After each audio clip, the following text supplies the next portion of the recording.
하나님 말씀 마가복음 6장 7절부터 13절까지 다 같이 읽겠습니다. 시작. 12 제자를 부르사 둘씩 보내시며 더러운 귀신을 제어하는 권세를 주시고 명하시되 여행을 위하여 지팡이 외에는 양식이나 주머니나 전대의 돈이나 아무것도 가지지 말며 신만 신고 두벌옷도 입지 말라 하시고 또 가라사대 어디서든지 네 집에 들어가거든 그곳을 떠나기까지 거기 유하라. 어느 곳에서든지 너희를 영접지 아니하고 너희 말을 듣지도 아니하거든 거기서 나갈 때에 발 아래 먼지를 떨어버려 저희에게 증거를 삼으라 하시니 제자들이 나가서 회개하라 전파하고 많은 귀신을 쫓아내며 많은 병인에게 기름을 발라 고치더라. 아멘.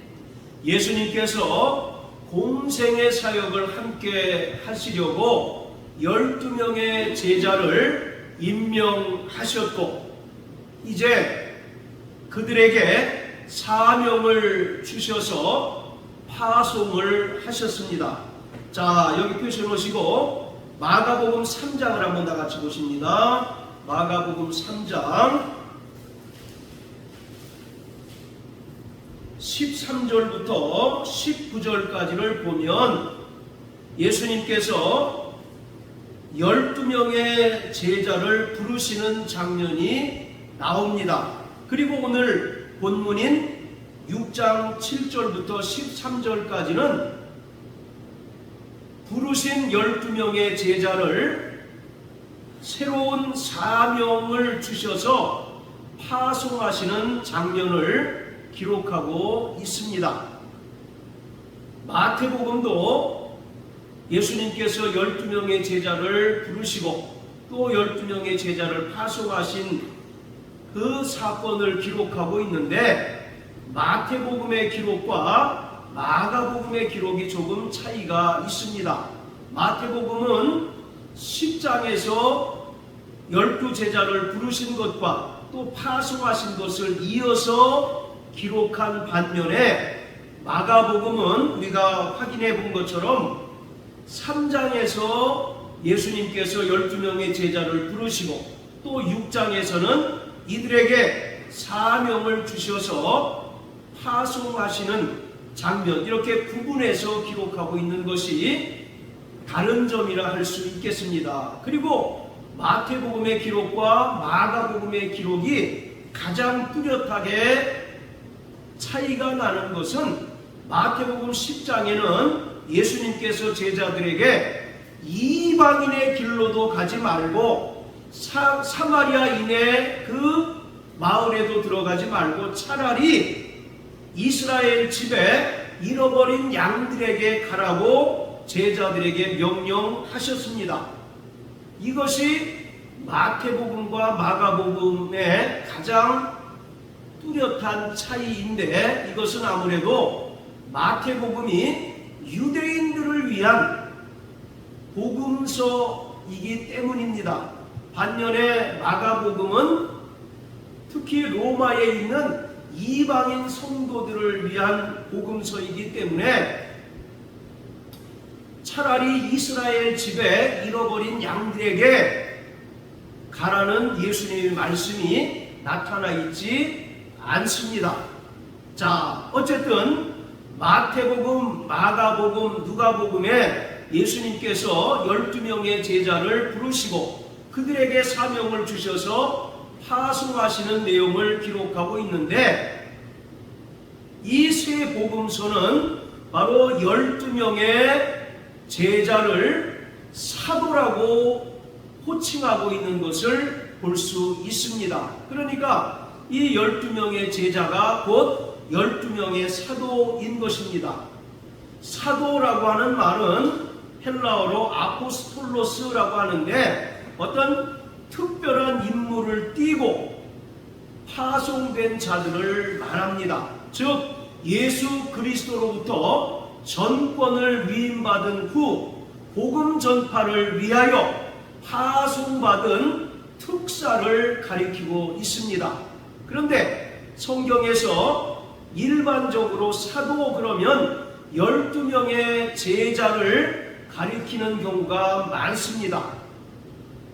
이 12명의 자격 조건에 대해서 사도행전 1장은 분명하게 기록하고 있는데, 그 첫 번째가 침례 요한의 때로부터 예수님께서 승천하실 때까지 예수님과 함께했던 자, 그리고 두 번째는 예수님께서 친히 부르시고 세우신 자, 그리고 세 번째는 예수님의 부활을 목격하고 또 부활의 증인이 된 자를 사도라고 말합니다.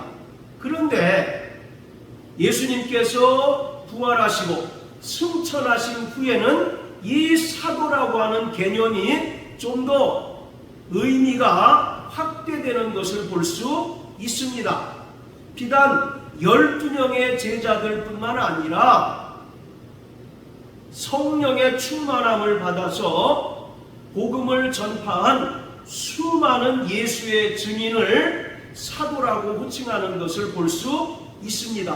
대표적으로 바울과 바나바, 그리고 실루아노라고 하는 사람, 그리고 예수님의 친형제들을 성경은 사도라고 이렇게 이야기를 하고 있습니다. 본래 좁은 의미로 사도는 예수님께서 직접 부르신 12명의 제자를 가르쳤지만, 이제 초대교회의 그 확장에 큰 역할을 감당했던 많은 전파자들, 또 예수의 증인들을 사도라고 호칭을 하였습니다. 자, 여기서 중요한 것은, 그렇다면 왜 하필이면 예수님께서 12명의 제자를 부르셔서 또 사도라고 하셨을까? 이 12라고 하는 숫자는 항상 만수가 되어야 합니다. 즉 12에서 하나가 모자라서도 안 되고, 또 12에서 초과해서도 결코 안 되는 거예요. 딱 12이어야 한다는 것입니다. 자, 우리 사도행전 1장을 한번 보십시오. 사도행전 1장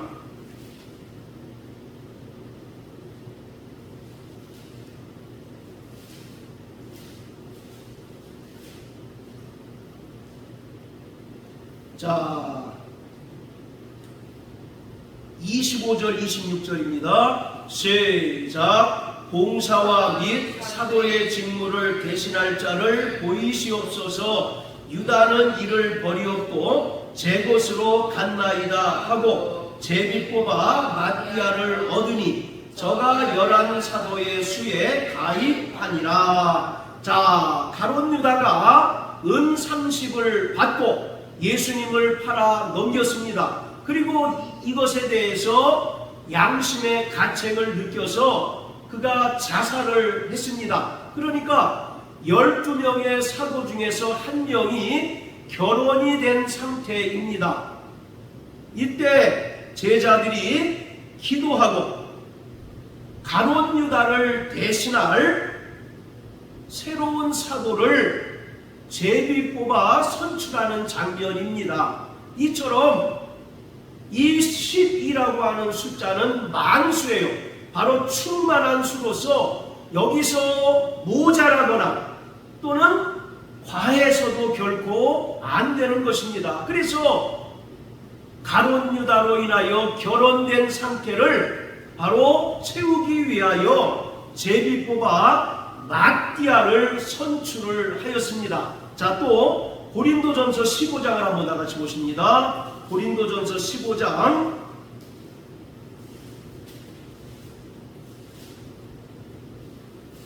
자, 5절을 보시면 게바에게 보이시고 후에 12 제자에게 와 라고 말합니다.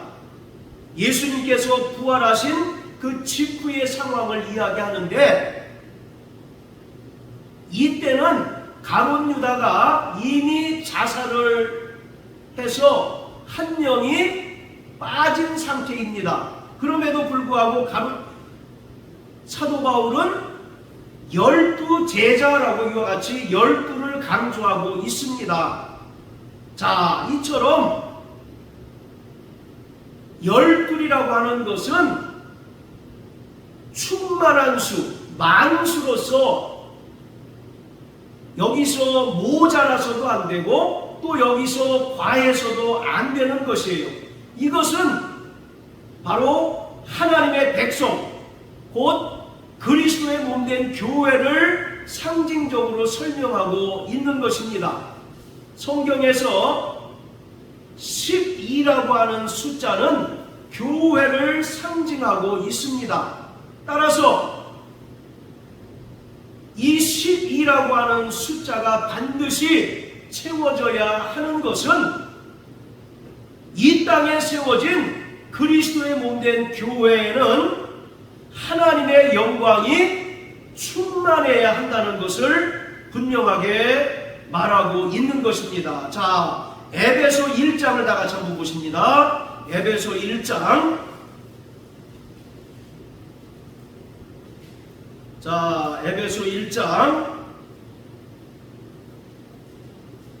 22절 23절입니다. 시작. 또 만물을 그 발 아래 복종하게 하시고 그를 만물 위에 교회의 머리로 주셨느니라. 교회는 그의 몸이니 만물 안에서 만물을 충만케 하시는 자의 충만이니라. 자, 에베소 1장 23절에 보면 교회는 그의 몸이라고 말합니다. 그리고 만물 안에서 만물을 충만케 하시는 자의 충만이다라고 말합니다. 여기서 만물 안에서 만물을 충만케 하시는 자의 충만이라는 것이 무슨 의미일까요? 이것은 바로 그리스도의 몸된 교회에는 항상 하나님의 영광이 충만해야 된다는 것을 말하고 있습니다. 출애굽기 40장을 보면 모세가 하나님께서 주신 설계도대로 성막을 짓고 또 성막을 하나님께 봉헌할 때 여호와의 영광이 회막 안에 가득하였습니다. 자, 그리고 솔로몬이 예루살렘 성전을 완공한 후 역시 하나님께 봉헌할 때 그곳에 하나님의 영광이 가득하였다라고 기록하고 있어요.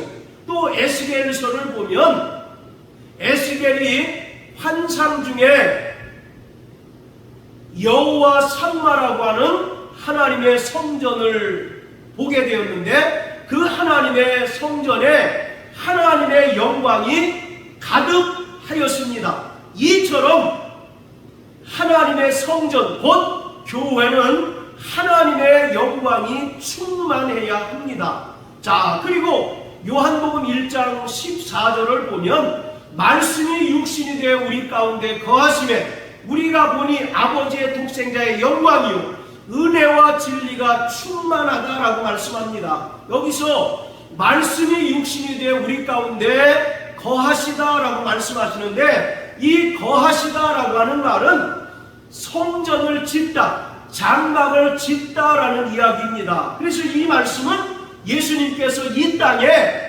참 성전으로 오셨다는 것을 말하고 있어요. 모세의 성막이나 솔로몬의 성전은 바로 참 성전 되신 예수 그리스도의 모형이고 그림자입니다. 그리고 참 성전 되신 예수님께서 이 땅에 오셨을 때 사람들이 보니 아버지의 독생자의 영광이 충만했고 은혜와 진리가 충만했다라고 말씀합니다. 그뿐만 아니라 예수님께서 부활 승천하신 후에 성령이 임하여 이 땅에 세워진 교회는 그리스도의 몸입니다. 바로 말씀이 육신이 되어 오신 예수님에게 아버지의 독생자의 영광이 충만했던 것처럼 그리스도의 영적 몸인 교회에도 하나님의 영광이 가득하고 하나님의 영광이 충만해야 한다는 것입니다. 그것을 바로 12, 10이라고 하는 숫자로 성경은 표현하고 있습니다. 여러분, 사무엘 상에 보면 이가봇이라고 하는 이름이 등장을 합니다. 홈니와 비느하스가 하나님의 제사를 만홀히 여겼을 때 하나님께서 그들의 유목자를 주셨는데 그 이름이 바로 이가봇이에요. 이가봇이란 말은 하나님의 영광이 떠났다라는 뜻입니다. 그리고 에스겔서에 보면 에스겔이 환상 중에 하나님의 영광이 성전에서 떠나는 것을 보았습니다. 비록 예루살렘 성전이 건재할지라도 이스라엘 백성들이 성전에서 하나님을 온전히 섬기지 못하고 우상 숭배할 때 결국 하나님의 영광이 떠나게 되고 그 웅장한 예루살렘 성전이 하나의 인간이 지은 건축물에 불과할 따름이라는 것을 보여주고 있는 것입니다. 이처럼 그리스도의 몸된 교회는 하나님의 영광이 충만해야 합니다.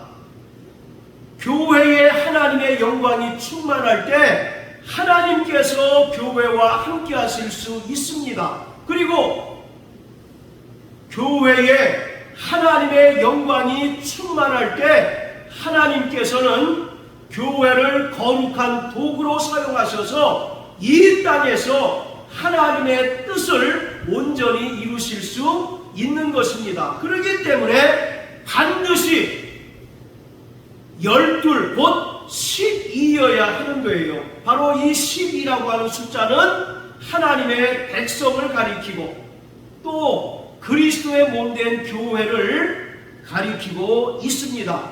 자, 이런 의미에서 마가복음 6장으로 다시 돌아갑니다. 이런 의미에서 예수님께서 임명하신 12사도 그리고 또 그들에게 사명을 주셔서 파송한 것은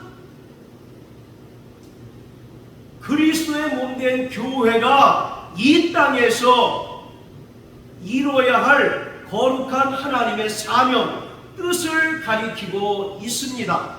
예수님께서 12 제자를 부르시고 또 그들에게 사도라고 호칭을 하셨는데 이 12 사도는 새 이스라엘 영적 공동체의 대표입니다. 그리고 예수님께서는 그 12명의 제자를 하나하나 그 이름을 열거하면서 새 이스라엘 영적 공동체의 대표로서 제자들을 소개하신 것입니다.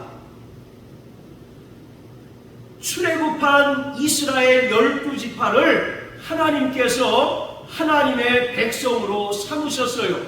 이스라엘 백성들이 430년 동안 애굽에서 노예 생활할 때 하나님께서는 유월절 사건을 시작으로 해서 그들을 애굽에서 탈출하게 하셨고 또 홍해를 건너게 하시고 광야 시내산에서 하나님께서 모세를 통해서 이스라엘에게 율법을 주셨습니다.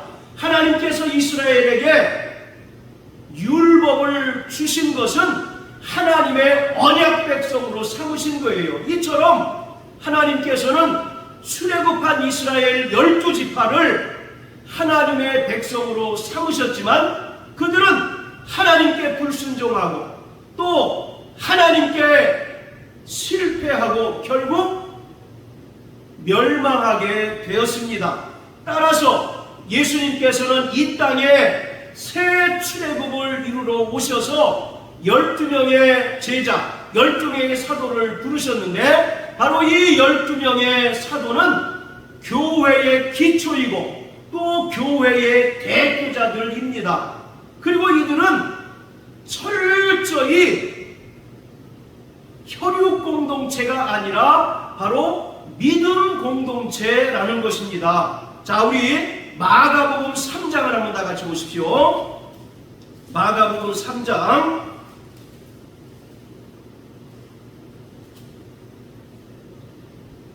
자, 마가복음 3장에는 예수님께서 12명의 제자를 부르시고 그들의 이름을 나열하시는 장면이 나옵니다. 자, 그러면서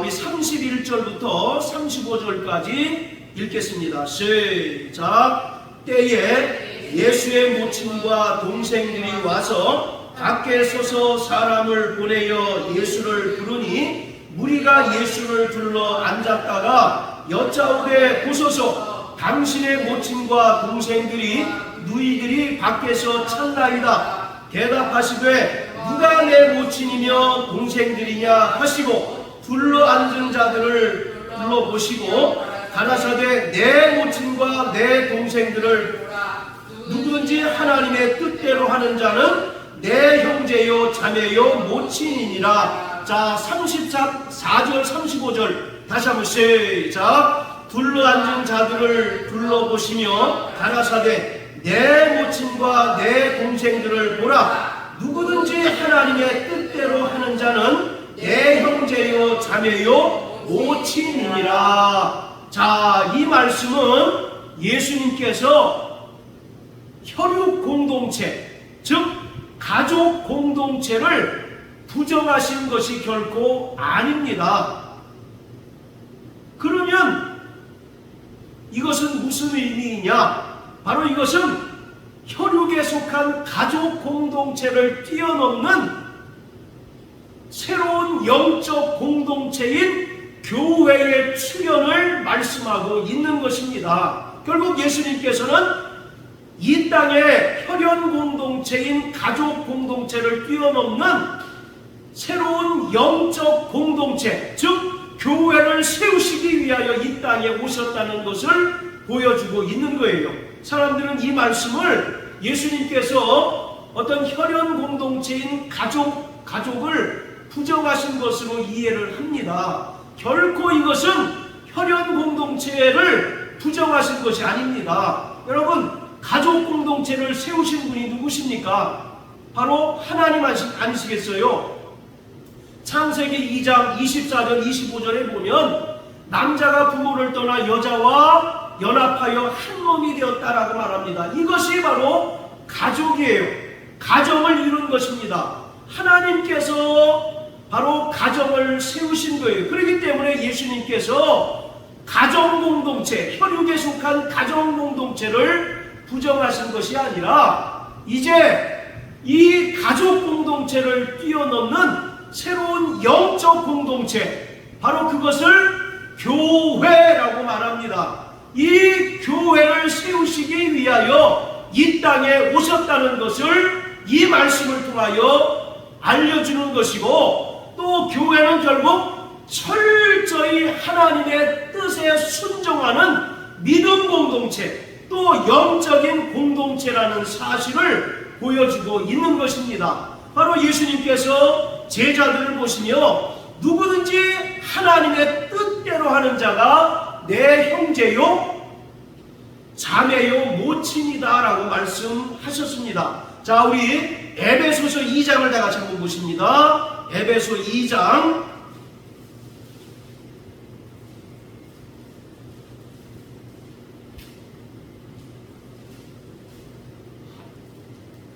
자, 18절부터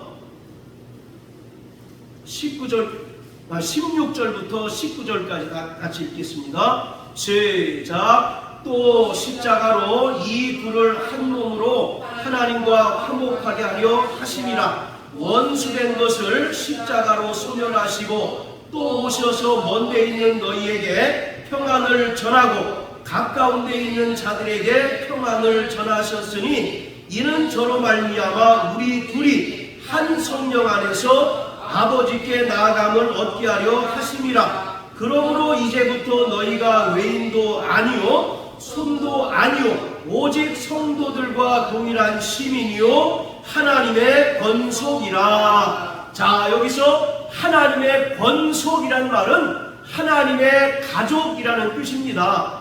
이것은 교회 공동체를 가리키고 있습니다.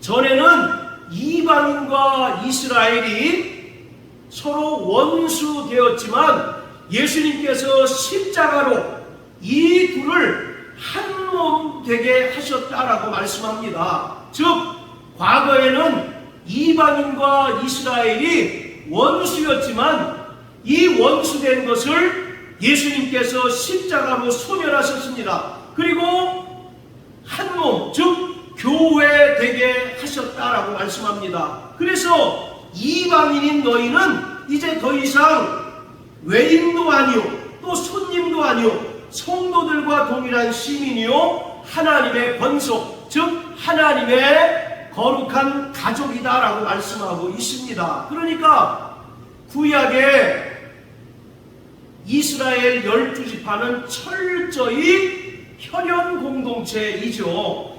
야곱의 12명의 아들이 결국 12지파가 된 거 아니겠습니까? 그들은 철저히 신앙 공동체이면서 동시에 혈연 공동체였습니다. 그런데 옛 이스라엘이 하나님께 실패하고 또 멸망함으로 인하여 예수님께서는 새로운 영적 이스라엘로 12명을 세우시고 그들을 교회의 기초 또 교회의 대표가 되게 해 주셨어요. 그래서 사도행전 7장 38절을 보면 이스라엘 12지파를 광야교회라고 말합니다. 자, 우리 사모님 사도행전 7장 38절 찾아서 읽어주세요. 사도행전 7장 38절. 신의 살에서 말하는 그 사사와 우리 조상들과 함께 광야교회에 있었고 또 생명의 불을 받아 우리에게 주던 자가 이 사람이라. 예, 바로 출애굽한 이스라엘 12지파를 뭐라고 표현합니까? 광야교회 또는 구약교회라고 이렇게 이야기를 하는 겁니다. 이들은 철저히 혈연 공동체이지만 이제 예수님께서 오셔서 이러한 혈연 공동체를 뛰어넘는 거룩한 영적 공동체를 세우시기 위하여 12명의 제자를 12명의 사도를 부르시고 세우신 거예요. 이 12는 철저히 교회의 기초이고 또 교회를 대표하는 자들인 것입니다. 자, 그래서 예수님께서 이 12명의 사도를 부르시고 또 이들을 파송하시게 된 거예요. 다시 말씀드립니다. 바로 이 12명의 제자는 이제 새 이스라엘 영적 공동체인 교회의 기초이고 또 교회의 대표자들인 것입니다. 예수님께서는 이들에게 이름을 부여해 주셨어요. 특히 우리가 잘 알고 있는 시몬이라고 하는 사람에게 어떤 이름을 주셨습니까? 베드로라고 하는 이름을 주셨어요. 베드로라고 하는 이름은 마태복음 16장 18절에서 예수님께서 내가 이 반석 위에 내 교회를 세우리라고 말씀하셨는데 그 반석과 연결이 됩니다. 그러기 때문에 이 12명의 사도, 특히 그 중에 대표격인 바로 베드로에게 바로 그 반석이라고 하는 이름을 주신 것은 이들이 교회의 기초이고 또 교회의 대표라는 것입니다. 자, 우리 계시록 21장을 다 같이 한번 보십니다. 계시록 21장.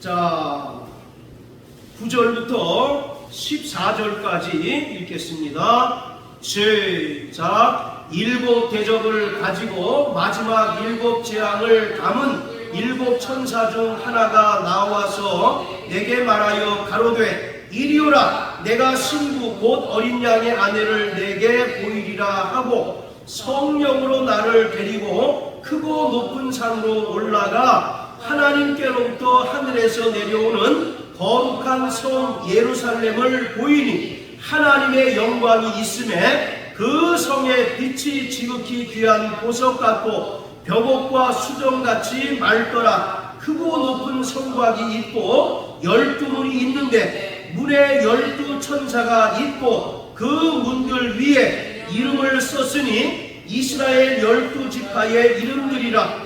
동편의 세 문, 북편의 세 문, 남편의 세 문, 서편의 세 문이니 그 성의 성곽은 12기초석이 있고 그 위에 어린 양의 12사도의 12 이름이 있더라. 할렐루야. 아멘. 자, 8절 9절을 보세요. 사도 요한에게 천사 중 하나가 내가 신부 곧 어린 양의 아내를 너에게 보여줄 것이다 라고 말합니다. 그런데 10절을 보면 정작 사도 요한이 본 것은 뭡니까? 하나님께로부터 하늘에서 내려오는 거룩한 성 예루살렘을 보이니 라고 말합니다. 그러니까 바로 이 거룩한 성 예루살렘이 어린 양의 신부 곧 교회를 가리키고 있습니다. 자, 그러면서 11절부터 14절까지는 그 새 예루살렘 성의 구조에 대해서 설명하고 있는데 바로 크고 높은 성곽이 있고 12문이 있는데 그 문에는 12지파의 이름들이 있고, 자 14절을 보면 바로 그 성곽의 12기초석에 바로 12사도의 이름이 있습니다. 이 거룩한 성 새 예루살렘은 바로 교회를 가리키고 있습니다. 그리고 그 교회의 12기초석에는 바로 12사도의 이름이 기록되어져 있는 거예요. 그렇기 때문에 예수님께서 12명의 제자를 부르시고 그들을 사도로 호칭하시고 그들에게 사명을 주셔서 파송하신 것은 그들이 정확하게 새로운 영적 공동체인 교회의 기초고 또 교회의 대표라는 것을 의미하고 있습니다. 자, 다시 마가복음 6장으로 돌아갑니다. 자, 마가복음 5장과 마가복음 6장은 마가가 의도적으로 그 순서를 배열을 했습니다. 자, 먼저 마가복음 5장을 보시면요, 마가복음 5장에는 중요한 두 가지 사건이 언급이 되어 있습니다.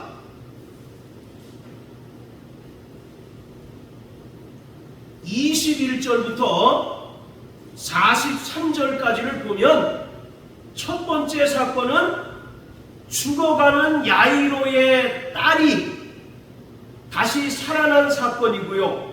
또 하나는 12해 동안 혈루증을 앓던 여자가 예수님의 겉옷을 만지는 순간 혈루의 근원이 깨끗이 치료받은 사건을 기록하고 있습니다. 그런데 이 두 사건을 배열할 때 샌드위치 구조로 배열을 했습니다.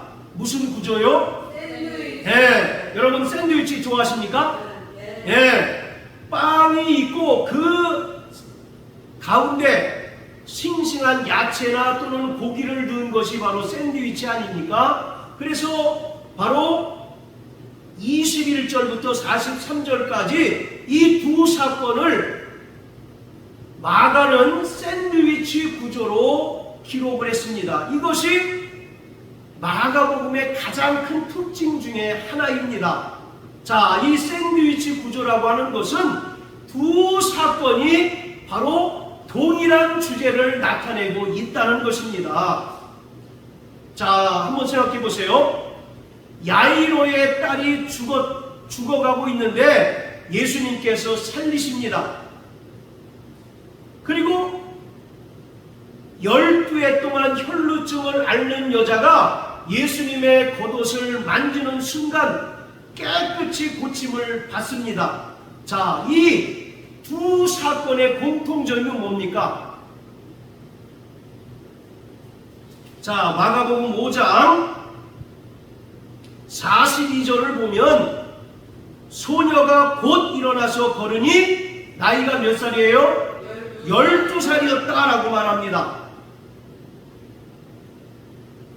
야이로의 딸이 12살이었는데 죽어가고 있는 상황에서 예수님께서 그를 치료하십니다.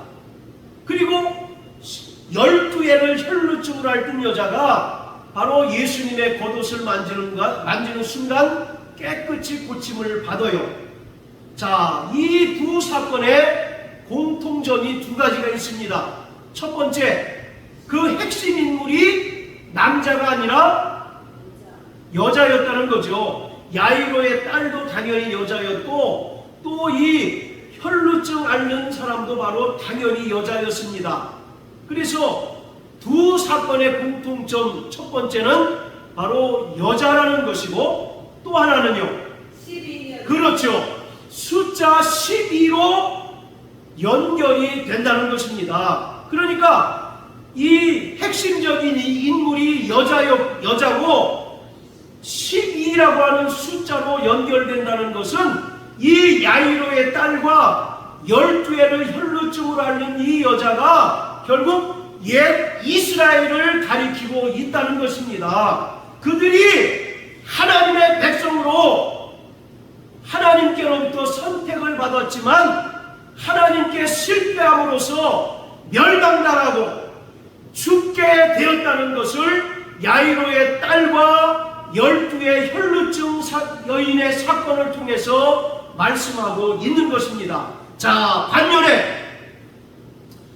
마가복음 6장에 또 중요한 사건 두 개가 나오는데 그중 첫 번째가 오늘 본문인 7절부터 13절까지 예수님께서 12명의 제자를 사명을 주셔서 파송하시는 장면입니다. 자, 그리고 또 한 사건이 있는데, 자, 6장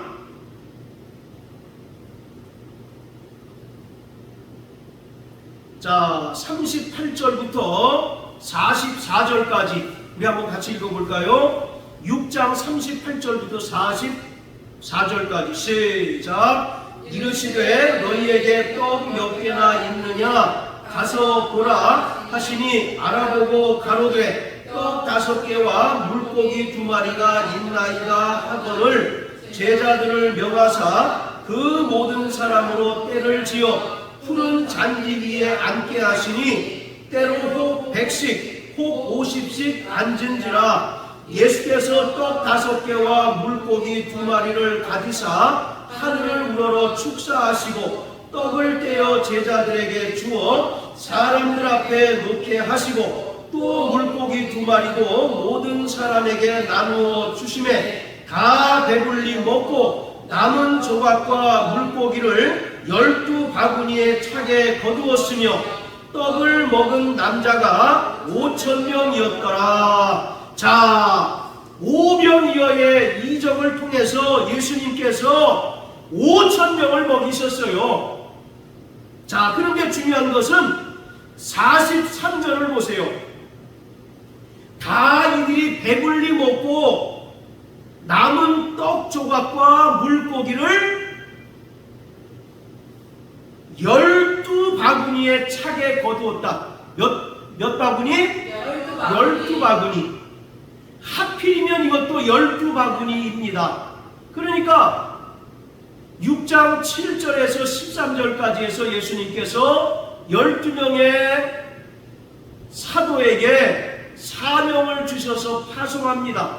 그리고 또 예수님께서 5병이어의 표적을 통해서 5,000명을 먹이셨는데 그 남은 것을 다 모으니 마침 몇 바구니였다고요? 12바구니. 이것도 12로 연결이 되는 거예요. 그러니까 마가복음 5장부터 6장까지는 12라고 하는 숫자로 계속 연결되는 것을 볼 수 있습니다. 이것은 우연히 반복되는 것이 아니라 마가복음을 쓴 마가의 의도적인 배열입니다. 그러니까 마가복음 5장에 나오는 여인 그리고 10이라고 하는 숫자를 통해서 옛 이스라엘이 하나님께로부터 하나님의 백성으로 선택받았지만 그들이 멸망당하고 죽게 되었다는 것입니다. 그래서 예수님께서는 새로운 영적 이스라엘 공동체를 세우셨어요. 그것이 바로 12 제자입니다. 그리고 이 12 바구니는 그리스도의 몸된 교회를 상징적으로 표현하고 있는 것입니다. 그러니까 하나님의 백성이었던 12지파 옛 이스라엘이 실패하였는데 예수님께서는 12제자, 12사도를 통하여 새 영적 이스라엘을 일으키셨는데 그것이 뭐란 얘기입니까? 그리스도의 몸된 교회라는 것입니다. 할렐루야. 그래서 교회 공동체는 새로운 영적 이스라엘이라는 것을 분명하게 말씀하고 있습니다. 하나님께서 이스라엘 백성들을 출애굽하셔서 그들에게 제사장 나라라고 하는 사명을 주셨듯이 이제 이 땅에 세워진 새 영적 이스라엘인 교회에게 거룩한 사명을 주셨습니다. 할렐루야. 그 사명이 무엇이냐? 6장 7절에서 우리에게 보여주고 있습니다. 12제자를 부르사 둘씩 보내시며 더러운 귀신을 제어하는 권세를 주셨다라고 말씀합니다. 할렐루야. 그러니까 예수님께서는 이 12사도로 상징되는 그리스도의 몸된 교회를 이 땅에 세우셔서 거룩한 사명을 주셨어요. 그 사명이 무엇이냐? 바로 천국 복음을 전파하는 것이고 또 더러운 귀신을 내어 쫓는 것이라는 것입니다. 할렐루야. 아멘. 자, 여기서 둘씩 보내신 것은 한 명이 가면 외로울까봐 2명씩 짝지어서 보낸 것이 결코 아닙니다. 자, 여기 표시 놓으시고 구약성경 신명기 19장 한번 보십니다. 신명기 19장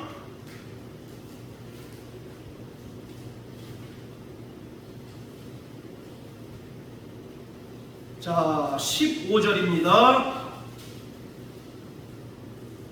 시작. 사람이 아무 악이든지 무릇 범한 죄는 한 증인으로만 정할 것이 아니요 두 증인의 입으로나 세 증인의 입으로 그 사건을 확정할 것이며. 자, 증언의 효력을 얻기 위해서는 최소한 몇 명이 있어야 된다고요?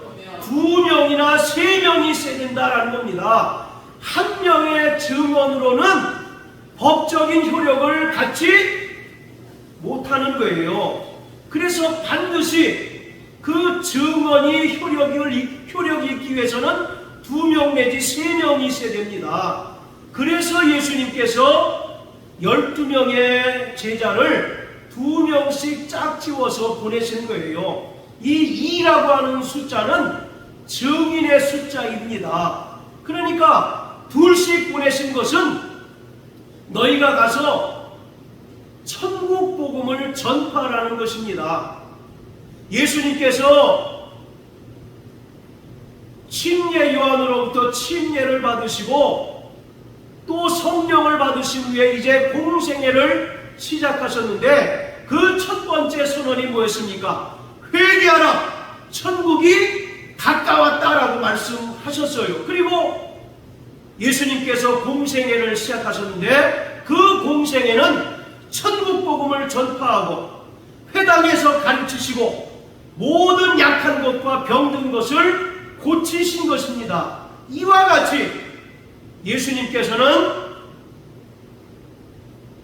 12 사도를 파송하실 때 천국 복음을 전파하게 하시고 또 더러운 귀신을 내어 쫓게 하셨습니다. 바로 더러운 귀신을 내어 쫓는다는 것은 우리 안에 하나님의 나라가 이미 임했다는 그 분명한 증거입니다. 마태복음 12장 28절을 보면 성령을 힘입어 귀신을 내어 쫓은 것이면 너희에게 하나님의 나라가 이미 임하였다라고 말씀하고 있습니다. 자, 따라하세요. 내 안에 하나님의 나라가 이미 임하였다. 더러운 귀신아 내게서 떠나갈지어다. 할렐루야. 자, 이처럼 예수님께서는 12명의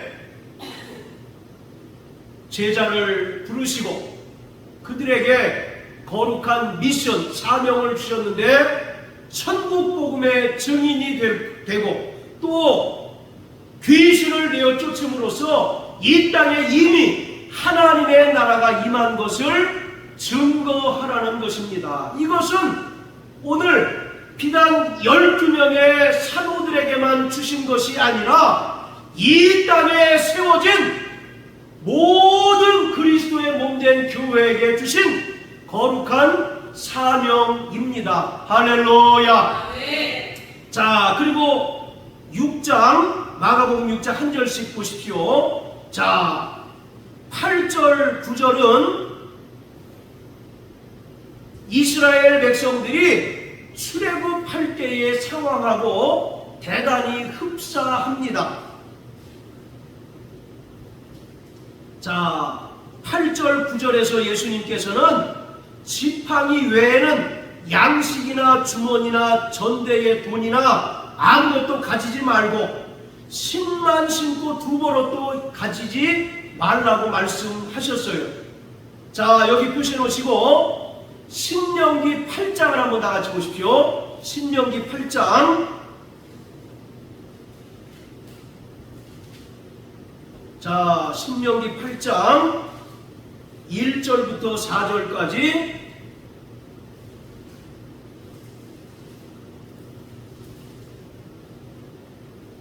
시작. 내가 오늘날 명하는 모든 명령을 너희는 지켜 행하라. 그리하면 너희가 살고 번성하고 여호와께서 너희의 열조에게 맹세하신 땅에 들어가서 그것을 얻으리라. 내 하나님 여호와께서 이 40년 동안에 너로 광야의 길을 걷게 하신 것을 기억하라. 이는 너를 낮추시며 너를 시험하사 내 마음이 어떠한지 그 명령을 지키는지 아니 지키는지 알려 하심이라. 너를 낮추시며 너로 줄이게 하시며 또 너도 알지 못하며 내 열조도 알지 못하던 만나를 내게 먹이신 것은 사람이 떡으로만 사는 것이 아니요 여호와의 입에서 나오는 모든 말씀으로 사는 줄을 너로 알게 하려 하시니라. 너는 이 40년 동안에 내 의복이 헤어지지 아니하였고 내 발이 부르지 아니하였느니라. 할렐루야. 바로 하나님께서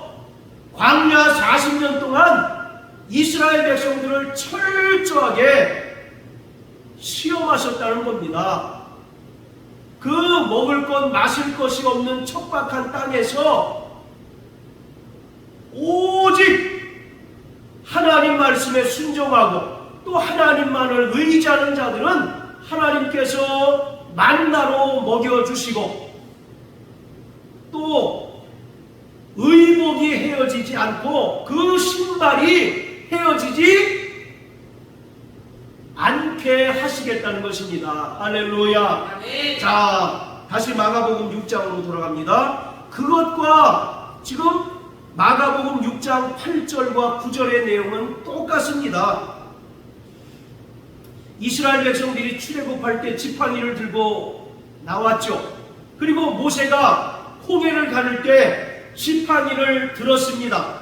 그때 홍해가 갈라져서 이스라엘 백성들이 무사히 홍해를 건너게 되었죠.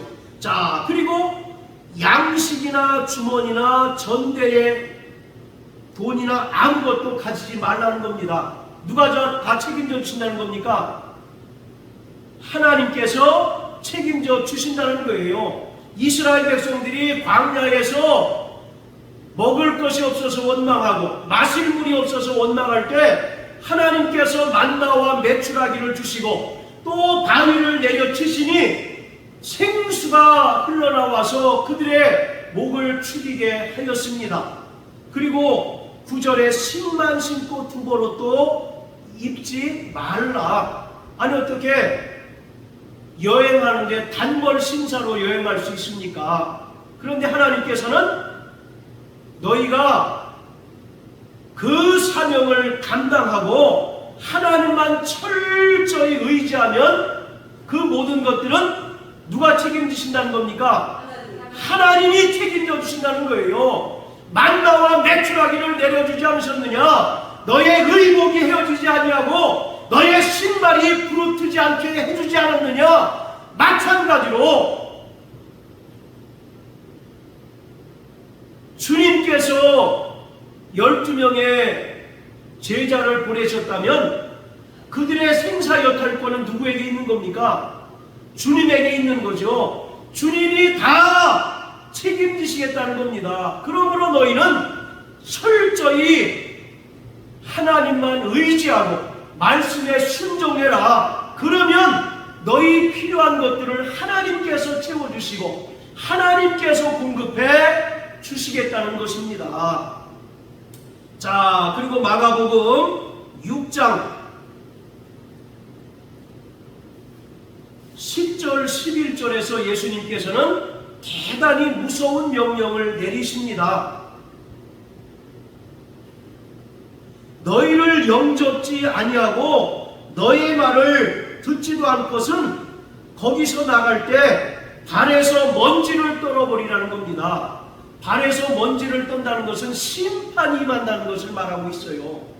요한복음 3장 18절에 보면 믿는 자는 심판을 받지 않지만 믿지 않는 자는 이미 심판을 받았다라고 말씀하고 있습니다. 그러니까 제자들이 가서 천국 복음을 전파하는데 그 제자들을 영접하지도 않고 그들의 복음을 듣지도 않는 그 집은 발에서 먼지를 떨어버리고 나오라는 겁니다. 그 집안에 심판이 임하게 된다는 것을 분명하게 말씀하고 있습니다. 사랑하는 성도 여러분, 교회는 예수 그리스도께서 세우셨습니다. 교회는 그리스도의 몸입니다. 이 땅에 참 성전 되신 예수님께서 오셔서 천국 복음을 전파하시고 또 십자가에 달려 죽으시고 부활 승천하신 후에 약속하신 성령을 보내주셨는데 성령을 통하여 이 땅에 그리스도의 몸된 교회가 세워지게 됐습니다. 사도행전 2장 1절부터 4절까지 보면 오순절날 성령이 맞아 저들이 다 성령의 충만함을 받아 각기 다른 방언으로 말하기를 시작하더니 그때로부터 예루살렘 교회가 세워지게 되었습니다. 그렇기 때문에 바로 교회의 머리는 주님이시고 철저히 교회는 주님의 명령에 순종하고 또 주님의 뜻을 이 땅에 감당해내고 또 이 땅에 이루게 하는 거룩한 도구가 되어야 하는 것입니다. 하나님 아버지께서는 그 아들 예수 그리스도를 세상에 보내셨습니다. 그리고 예수님께서 부활 승천하시면서 제자들을 세상에 파송하셨습니다. 그 결과 이 땅에 교회가 세워지게 되었고 이 땅에 그리스도의 몸된 교회가 나타나게 되었습니다. 자, 따라하세요. 교회는 그리스도 예수의 영적 몸이다. 말씀이 육신이 되어 이 땅에 오신 것처럼 예수님께서 부활 승천하신 후에 성령을 보내주셔서 이 땅에 그리스도의 몸된 교회가 세워지게 되었습니다. 그렇기 때문에 그리스도의 몸된 교회는 하나님의 영광이 충만해야 합니다. 만물 안에서 만물을 충만케 하시는 자의 충만이라고 말한 것처럼 교회는 사람 냄새가 나서는 안 됩니다.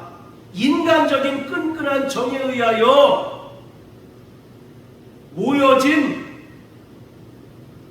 기관이 아니라 말씀으로 또 신앙으로 하나님의 은혜로 모여진 구원 공동체인 것이에요. 그렇기 때문에 이 교회는 절대 사람이 영광 받거나 또 사람이 영광을 취해서는 안 되고 온전히 예수께서 영광 받으시고 또 하나님의 영광이 충만해야 합니다. 할렐루야. 그리고 교회는 철저히 주님께서 맡겨주신 그 사역을 감당할 때 모든 것을 주님께서 공급해 주신다는 사실을 분명하게 믿는 자가 되어야 합니다.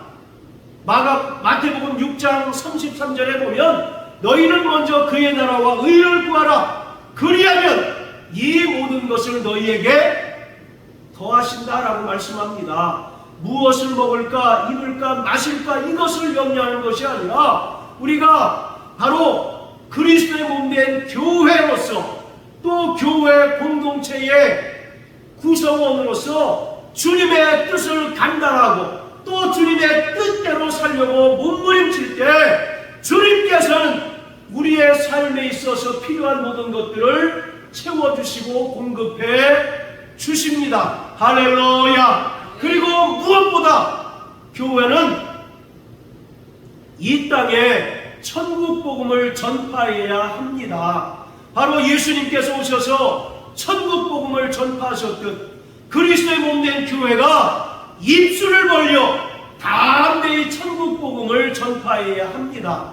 교회는 복음의 마지막 주자입니다. 자, 따라하세요. 교회는 복음의 마지막 주자이다. 복음의 마지막 주자이다. 우리가 육상 경기를 보면 계주라는 거 있잖아요. 네, 1번 주자가 열심히 뛰어서 2번 주자에게 바톤을 연결해주고 또 3번 그리고 마지막 주자가 최선을 다해서 결승선에 골이 나는 것처럼 복음의 첫 번째 주자는 예수 그리스도이십니다. 할렐루야. 네. 그리고 그 복음이 12사도를 통하여 또 많은 사도를 통하여 또 이름도 없이 빛도 없이 복음을 증거했던 그 증인들을 통하여 우리에게 전달되었습니다. 그리고 이 땅에 세워진 교회는 복음의 마지막 주자로서 주님 다시 오실 때까지 게으르지 않고 이 천국 복음을 담대히 전하는 자들이 되어야 합니다. 할렐루야. 그리고 또 한 가지, 우리가 더러운 귀신을 내어 쫓아야 합니다. 귀신이 내어 쫓기는 것은 이 땅에 하나님의 나라가 이미 임한 증거입니다. 세상 임금인 마귀가 이미 심판을 받은 그 분명한 증거입니다. 자, 따라하세요.